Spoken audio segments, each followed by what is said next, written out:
Hello everyone and welcome back to Easy English Way channel. I'm Maya. Hi, Maya. Hi, everyone. It's great to be here again with all of you. And to all our wonderful listeners, thank you for joining us. Today's topic is something very useful, English at the airport. That's right. Airports can be busy, confusing, and a little stressful, especially if you're traveling in another country and you need to speak English. Exactly. That's why today we'll help you learn the most common English phrases and questions you can hear or use at the airport, from checking in, going through security, finding your gate, and boarding your flight. Sounds great. So, Maya, let's imagine you're traveling today. You arrive at the airport. What's the first thing you do? The first thing I do is go to the check-in counter. I go there to get my boarding pass and drop off my suitcase. Right. The check-in counter is where you show your passport and your ticket to the airline staff. They check your information and give you a boarding pass. That's your ticket to get on the plane. Exactly. And sometimes they might ask you a few simple questions like, where are you flying today? How many bags are you checking in? Do you have any carry-on luggage? Yes, those are very common. Let's explain some of these words for our listeners. Check-in means to register for your flight. Carry-on luggage means the small bag you take with you on the plane. That's right. So at the check-in counter, you can say things like, I'd like to check in for my flight to Paris. Here's my passport. I have one suitcase and one carry-on bag. Perfect.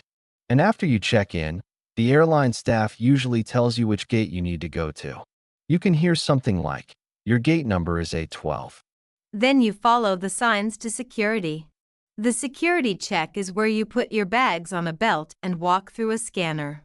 Yes, this part can be a little stressful, but if you know the English words, it's easier. The officer might say, please take off your shoes. Put your laptop in a separate tray. Empty your pockets. These are very useful sentences. And you can answer politely by saying, sure, or of course, or here you go. That's great. After security, you look for your gate. Sometimes the airport is big, so you can ask for help by saying, excuse me, where is gate B25? Or, can you tell me how to get to Terminal 3? Yes, those are very helpful. And if you want to know how much time you have before boarding, you can look at the departure board. It shows the time of your flight, the gate number, and whether your flight is on time or delayed. Delayed means your flight is late. That's a very common word at airports. Exactly. And when it's finally time to board, you'll hear an announcement like, passengers for Flight 302 to London, please proceed to Gate C7 for boarding. Boarding means you can now get on the plane. At the gate, the airline staff will check your passport and boarding pass again. That's right. So you can say, here's my boarding pass. Thank you. Have a nice flight. And when you walk down the tunnel to the airplane door, you'll probably hear, welcome aboard. It means, welcome to the plane. I love hearing that. It means your trip is finally beginning. Yes, it's an exciting moment. Maya, do you remember your first time at an airport? Oh yes, I was nervous. I didn't understand all the signs. But after a few trips, I got used to it. Now I know most of the common phrases, and it feels much easier. That's true for most people. The more you travel, the easier it becomes. And learning airport English helps a lot. Definitely. So, in this part, we talked about check-in, security, finding your gate, and boarding your flight, all in simple English. And we'll continue in the next part, where we'll talk about what happens inside the airplane, the conversations, announcements, and phrases you can use during your flight. Sounds exciting. Let's get ready for takeoff in part 2. So Maya, in the last part we talked about everything before getting on the plane. Now let's talk about what happens after you board and sit down. Yes, that's one of my favorite parts. You find your seat, put your carry-on bag in the overhead compartment, and get comfortable. Right. The flight attendants usually greet you at the door and say things like, "Welcome aboard," or "Good morning, sir," or "Your seat is just down the aisle." Aisle means the walkway between the seats on the airplane. Some people prefer an aisle seat, and some prefer a window seat. Which one do you like, Alex? I prefer the window seat. I like to look outside when the plane takes off and lands. It's a beautiful view. How about you, Maya? I like the aisle seat. It's easier to get up and move around, especially during long flights. That's true. After you sit down, you usually hear an announcement from the flight attendants or the pilot. They say things like, "Please fasten your seatbelt," or "We're preparing for takeoff." Yes, and when the plane starts to move, you can feel the engines getting louder and the plane lifting into the sky. That's always such an exciting moment. It really is. During the flight, you might hear a few important phrases. For example, "Please remain seated while the seatbelt sign is on," or "The captain has turned off the seatbelt sign. You may now move around the cabin." These announcements are good to understand, so you know what's happening. Sometimes flight attendants walk down the aisle with food or drinks. Right. They might ask, "Would you like something to drink? Or chicken or pasta?" if it's a long flight with a meal. And you can answer politely by saying, "Yes, please. I'll have water or chicken, please." If you don't want anything, you can simply say, "No, thank you." Exactly. During the flight, you can also ask for something. You can say, "Excuse me, may I have a blanket, or could I get some water, please?" Yes, those are great examples. And if you don't understand something the flight attendant says, it's okay to ask, "Sorry, could you repeat that, please?" Very good. It's polite and natural English. You can also ask simple questions like, "How long is the flight?" or "When will we arrive?" Those are helpful. Long flights can be tiring, so I like to bring something to do, like a book, some music, or a small snack. Me too. I usually listen to podcasts or watch movies on the screen in front of my seat.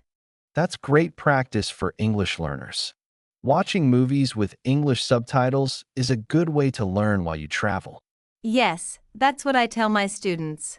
You can relax, enjoy the movie, and learn new words at the same time. During the flight, the attendants sometimes make announcements like, "We are now flying at 35,000 feet. We will be landing in about 30 minutes. Please return to your seat and fasten your seatbelt."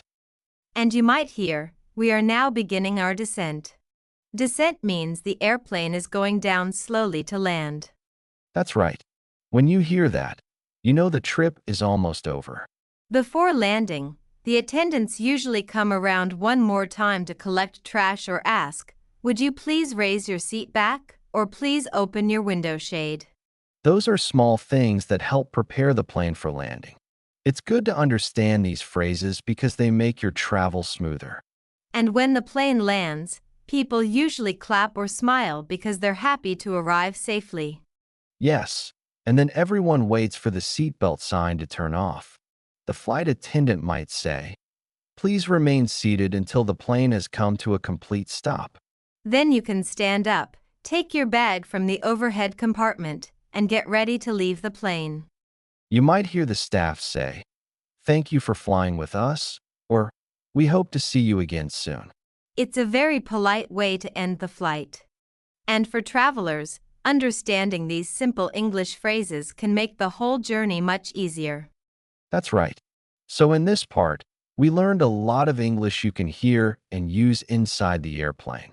When you board, when you eat, and when you land. Perfect.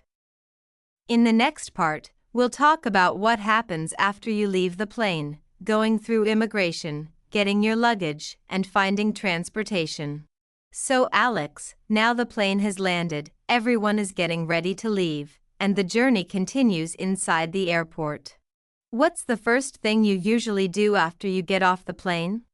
The first thing I do is follow the signs for arrivals. The airport usually has clear signs in English showing where to go next: immigration, baggage claim, or connecting flights. That's right.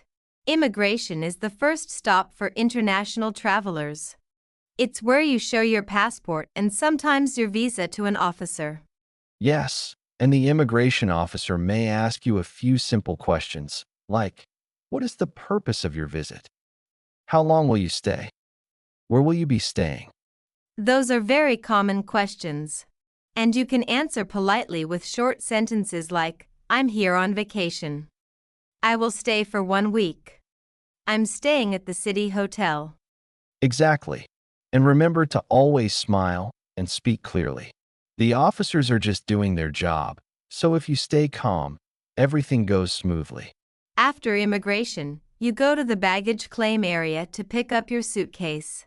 You can look at the screens to find your flight number and the right carousel. That's the moving belt where the bags come out. Yes, sometimes it takes a few minutes, so it's good to wait patiently. When you see your bag, you can say, "That's mine," and take it off the belt carefully. If you can't find your bag, you can go to the lost luggage counter and say, "Excuse me, my bag didn't arrive." The staff will help you fill out a form and find it. Good phrase.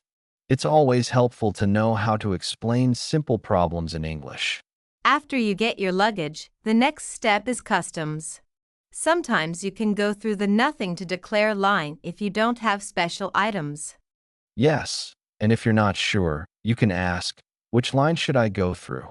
Or do I need to declare anything? Customs officers are usually friendly. They might ask, are you bringing any food or alcohol? Just answer honestly and you'll be fine. Once you finish customs, you are finally free to leave the airport. That's the exciting part. You're in a new country. Yes. Then comes the question of transportation. You might need to take a taxi, a bus, or maybe a train to your hotel. At the airport, there are usually signs that say taxi, bus, or train. You can ask airport staff or say, "Excuse me, where can I find a taxi?" Or, "How can I get to the city center?" Very useful. And when you talk to a taxi driver, you can say, I'd like to go to the city hotel, please, or how much is it to downtown? Yes, and you can also ask, "Can you help me with my bags? Or do you take credit cards?" Great examples. It's important to use polite English when asking for help. Simple words like please and thank you always make a good impression. Definitely.